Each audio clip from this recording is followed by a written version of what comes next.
The room smelled of roast chicken and lemon thyme, a familiar comfort in a house that had never been mine. My name is Alara Quinn, 36. I've always been the organized one, the planner, the mediator, the silent problem solver who carried the weight no one asked for. Sunday lunch was the same as it had always been. My parents, my younger sister Tessa, her husband Dan, and Uncle Ron were already seated, chatting as if the decisions of life had nothing to do with me.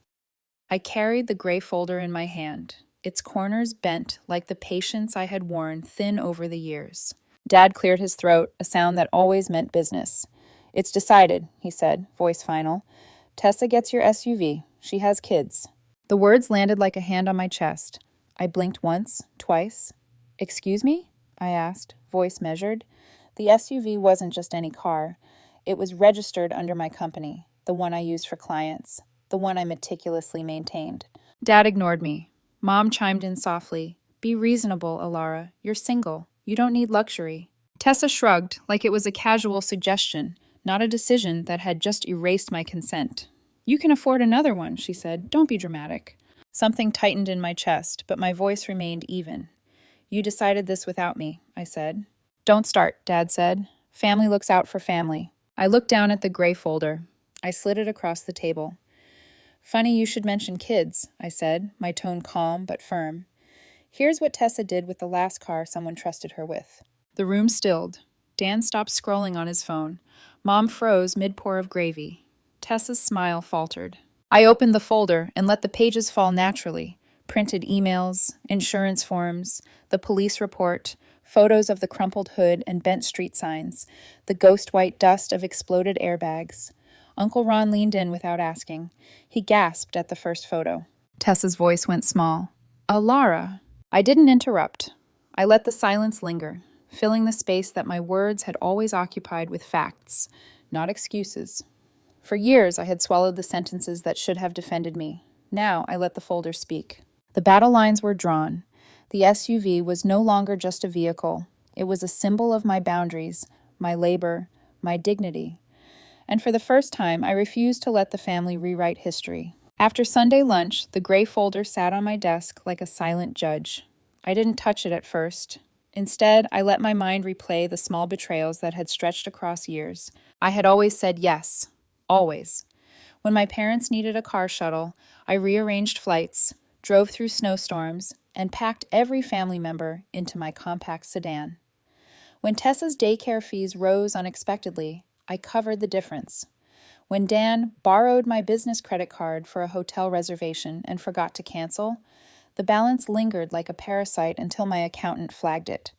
Each yes was logged meticulously in a private spreadsheet no one would ever see. Dates, amounts, reasons.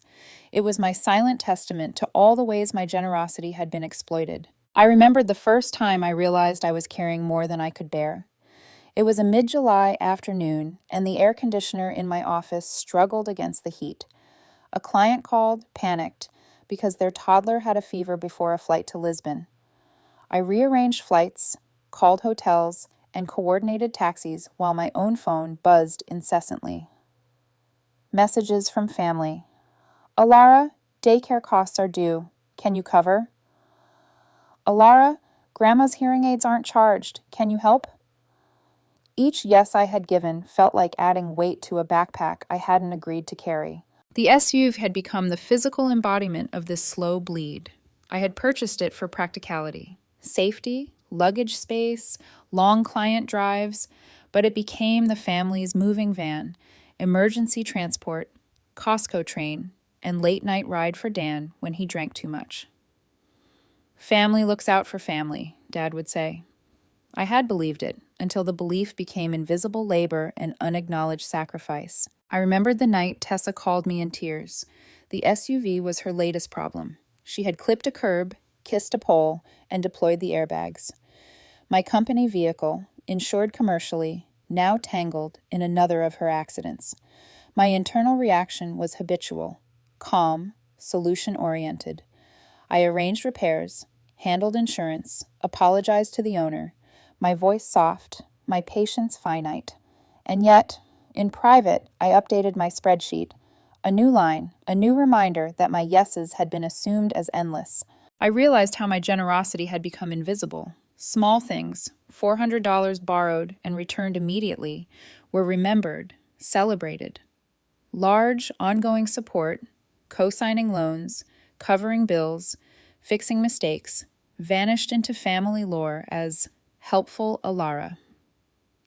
Each line in my spreadsheet was a quiet protest I never voiced aloud. My office manager, Leah, had noticed the change. Pulling me aside after a meeting, she said gently, "Alara, we like you. We like this company. Please stop bleeding for people who cut you." Her words lingered, echoing the truth I had refused to face. I had spent years being indispensable to everyone but myself. By the time I returned home that night, the folder waited like a patient sentinel. I flipped through the pages again, noticing how each image and report revealed a pattern, not accidents, but a cycle of dependency and carelessness. It wasn't just Tessa, it was my parents' assumption that I would always fill in the gaps, that my yeses were the family's safety net. I traced my finger along the spreadsheet, highlighting every favor that had been claimed, then forgotten. Gas money, hotel bookings, daycare payments, emergency vet visits, even a plumber I had paid because Dan refused to carry cash. I wasn't tallying for revenge. I was preparing myself. I was preparing to confront them with facts, not emotions. The difference mattered. Facts cannot be twisted, cannot be gaslit, cannot be ignored. I realized my life had been running on autopilot, my boundaries invisible even to myself. But that night, staring at the folder, I understood. The slow bleed could not continue. The yeses had to end, not because I wanted to punish, but because I wanted to exist in my own right. For the first time, I allowed myself a flicker of anticipation. Sunday lunch was approaching again. This time, I would not be the invisible support. This time, I would be Alara. And the gray folder would speak. Sunday arrived like a slow-moving storm. The sky was a dull gray, and the old Pennsylvania house seemed to groan under its own history. I parked my sedan a few blocks away, just long enough to gather my courage. In the passenger seat rested the gray folder, heavy with truth, yet light with liberation. I stepped inside, greeted by the usual chorus of clinking cutlery and casual chatter. Mom smiled, a tight, measured smile. Dad nodded, already assuming the air of authority he always carried into family decisions. Tessa beamed, expecting the room to bend in her favor as usual. And Dan, her husband, scrolled his phone like the drama of my life was just another notification. I placed the folder on the table deliberately, between the gravy boat and the breadbasket. Silence started to ripple outward. Uncle Ron, who had always leaned in for a show, raised an eyebrow and whispered, "Here we go." Dad cleared his throat. "It's decided," he said, the words tasting stale even to him. "The SUV goes to your sister. She has kids. She needs the space." I inhaled, calm, measured. I had rehearsed this in my head for nights I couldn't sleep. "Funny you should mention kids," I said, sliding the gray folder forward. "Here's what she did with the last car someone trusted her with." Dan's scroll halted midair. Mom's fork paused. Tessa's smile flickered, as if it were trying to hold itself together but failing. I opened the folder, revealing a litany of emails, insurance forms, police reports, photos of dents and crumpled hoods, the aftermath of carelessness disguised as misfortune. Uncle Ron leaned in, gasping audibly at the first image. "Oh, wow," he murmured. Tessa's voice shrank. "Alara, I cut her off gently but firmly. "I'm not here to shame. I'm here to present facts. Company SUV, insured commercially. If you drive it recklessly again, the policy doesn't protect you. It protects the company. My employees, my clients, not you." Dad's jaw tightened. "What's your point? You're humiliating your sister in front of everyone." "Exactly," I said. "The SUV is not a family toy. And yes, I am protecting it, and myself, from a pattern of assumed responsibility that I did not agree to." Mom leaned forward, trying the usual syrupy tone of persuasion. "Alara, we're tired. You make money. You can handle it. Tessa and Dan are starting out. We've always helped you." "Not this time," I interrupted, my voice calm, controlled. "You've invested in her parties, bar tabs, new patio furniture, all billed to me. Flights, emergency hotels for strangers who become repeat clients. I've footed the bill for everyone else's mistakes. That is not investment in me. That is invisible labor. Tessa's eyes widened. You're being dramatic. You always make this about you. I reached for the second stack, the spreadsheet. Each line was highlighted. Transfers, Venmo notes, groceries, urgent payments, receipts for plumbers, everything I had covered silently for years. This is not drama, I said. This is record. For 3 years, I've been saying yes so everyone else could say no. And now I say no. Uncle Ron whispered under his breath, finally. Dad slammed a hand on the table. What kind of daughter are you? You're being selfish. I'm the kind who finally recognizes she has limits, I said evenly. I am done being the default yes. The SUV is mine, my company, my rules. No more silent sacrifices for the family story. Mom's eyes flashed. We invested in you. I met her gaze. Not in me. In Tessa's comfort, Dan's convenience, and your own sense of control. I invested in my work, my life, my choices. Those are different investments. Tessa looked stricken. Dan, speechless. My parents, flustered and off balance. The room went quiet. Not busy, not tense, just still. Fine, Tessa said finally, voice low. You win. Keep your SUV. I exhaled. Not relief. Clarity. For the first time, I felt the space around me shift. I was not just Alara, the dependable, invisible sister. I was Alara who could protect her boundaries, who could say no, who could exist outside the weight of family expectation. Uncle Ron leaned back, smirking. Good for you, kid. About time. I picked up the folder and left it on the table, a silent marker of a new era. My hands didn't shake. My heart was steady. For the first time in years, I felt the quiet pulse of autonomy. Outside, the winter wind pressed against my cheeks. I breathed it in, cold and cleansing. The slow bleed had ended. And even if the aftermath would take months, emails, texts, subtle gripes, I knew I had reclaimed the right to decide for myself. The moment I stepped out of my parents' house, the winter air felt different, sharp, clean, real. The gray folder still rested on the passenger seat of my sedan, a tangible weight of years of silence finally released. I didn't drive far. I didn't need to. I just needed the quiet, a pause from the well-oiled machinery of family expectation that had nearly crushed me. The notification started almost immediately. Mom. Alara, you hurt everyone. That was cruel. Dad. You embarrassed your sister. Tessa. I can't believe you would bring that up in front of Ron. Dan. Not cool. I didn't respond. I didn't archive. I simply left the messages unread. For once, I didn't care about managing their emotions. For once, my yes, or my no, wasn't negotiable. I parked near the car wash, a ritual I didn't consciously choose but instinctively needed. I vacuumed the floor mats, sand from client beach trips and sticky fingerprints from strangers' children long gone. I wiped down the windows, restoring a sense of order that mirrored my new boundary. At home, I opened the folder again. Spreadsheet lines, police reports, emails. It all stared back at me, factual and unsentimental. I realized I didn't need to hide it anymore. It wasn't a weapon. It was a statement. I could reclaim my energy without punishing anyone unnecessarily. Then came the text from work. Leah, my operations manager, sent a simple message. Alara, how did it go? I typed back one word. Clear. The next morning, I walked into the middle school auditorium to present a travel program to the school council. The gray folder was safely locked away at home, irrelevant to my purpose here. I spoke with calm authority about itineraries, safety, and logistics. When a parent asked about insurance, I detailed coverage and procedures without hesitation.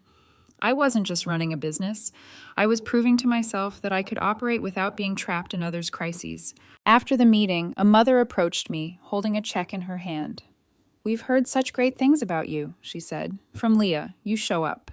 I accepted it steadily, my hands no longer shaking from the weight of family obligations. Meanwhile, the fallout from Sunday lunch continued. Dan called and texted repeatedly, suggesting we could work something out with the SUV, as if a new word could change the past. I didn't reply. Tessa sent a long message, her tone somewhere between hurt and resignation. One line cut through the rest. You think saying no makes you strong, but it just makes you lonely. I stared at my phone for a long time before replying calmly. Saying no makes room. My father's response came quickly. Is this really the woman you want to be? Yes, I said, and for once I didn't feel the need to explain further. The ripple effect was subtle but immediate. Mom, frustrated, created a separate family chat without me. Uncle Ron, however, stayed in touch. He sent me a screenshot of their messages. We can't rely on Alara anymore. Plan B required. Ron's reply was classic. Plan B is everyone paying for themselves like adults. Good job on the decals. I smiled at that. The company SUV now bore my branding cleanly, unambiguously mine, but still part of the team. No more silent chauffeurs. No more emergency rides disguised as generosity. I reviewed the spreadsheet with my accountant. Do I need to formalize anything? I asked. She shook her head. Just stop adding lines. 2 weeks later, my cousin Mia called. She whispered conspiratorially, as though the world were listening. I'm sorry for Mom, she said. She's been manipulating for years, but I think you gave me permission to stop. Later, she left the family chat, sending me a screenshot with one word. Oops. I laughed softly. Tessa hadn't crashed again. She was telling a new story in the chat, one where I was selfish, detached, unreasonable. But I no longer needed to defend myself. The narrative was no longer mine to manage. Then, a few days later, Tessa called from a parking lot, stroller rattling, kids fussing. I'm not asking for your SUV, she said. Her tone was weary, but the undertone was relief. Do you know any deals on used minivans? I breathed. I knew exactly what to do. I recommended reliable contacts directly. Pay them directly, I said. No middleman. Got it, she said softly. Cute. We hung up. It wasn't peace. Not yet. But it was air. A window cracked open after a storm. I felt the lightness of a decision made for myself, free from guilt, expectation, or manipulation. And for the first time in a long time, I understood what family could mean. Not blind yeses, not endless sacrifices, but boundaries respected and choices honored. The next Sunday, I didn't go to lunch. Instead, I made pasta the way I remembered from college. Messy, unpretentious, with fresh basil scattered on top. The aroma filled the apartment, a quiet rebellion against decades of obligation and expectation. My phone remained silent for a while, and I liked it that way. Later, Mia sent a photo. Tessa's kids in their secondhand minivan, grins smeared with crumbs. The caption was simple. We did it. I tapped a thumbs-up emoji.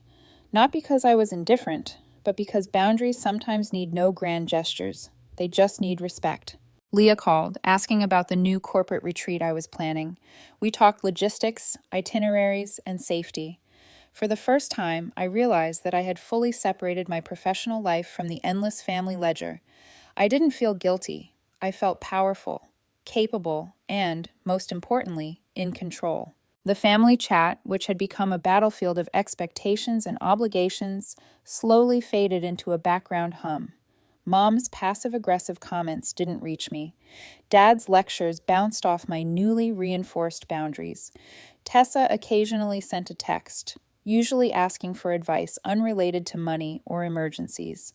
For the first time, I could give her guidance as an older sister without resentment. Then came a call I hadn't anticipated.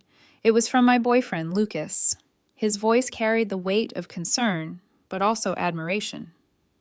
Alara, I heard about Sunday. You did what you had to do.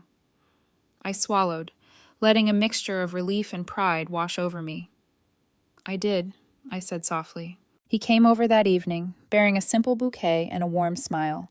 We sat in the living room, sharing tea, and for the first time in years, I didn't feel like I had to explain, justify, or prove anything.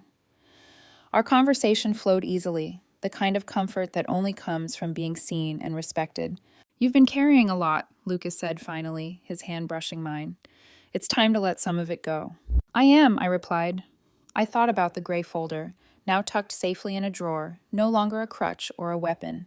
It was a symbol of everything I had survived and everything I would no longer tolerate. Weeks passed, and life unfolded with a surprising calmness. The corporate clients were happy. The SUV was officially marked with the company branding. I no longer received calls at midnight for minor family crises.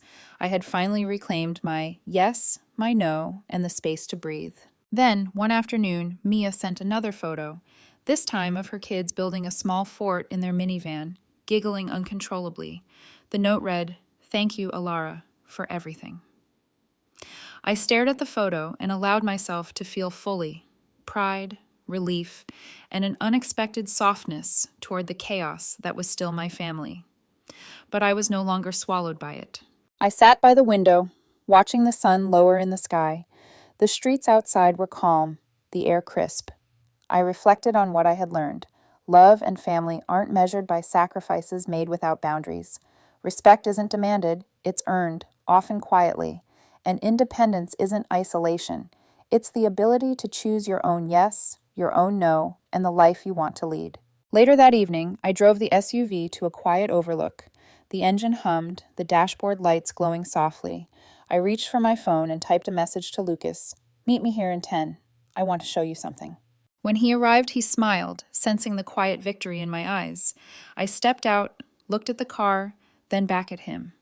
"It's ours," I said. Not just the vehicle, but the choices it represented, the freedom it carried. We watched the horizon, the light fading slowly into twilight, and for the first time, I felt entirely untethered from the weight of others' expectations. My spine was straight, my hands steady, and the air around me was mine. Family looked out for family, yes, but I had learned an important nuance. First, you take care of yourself. Then, and only then, can you truly take care of others. The gray folder stayed tucked in the drawer, a quiet reminder of battles fought and lessons learned. I didn't need to relive it. I had already won the most important victory, reclaiming my voice, my choices, and my peace. And in that calm, I realized something profound. Boundaries aren't walls. They're the wings that let you soar.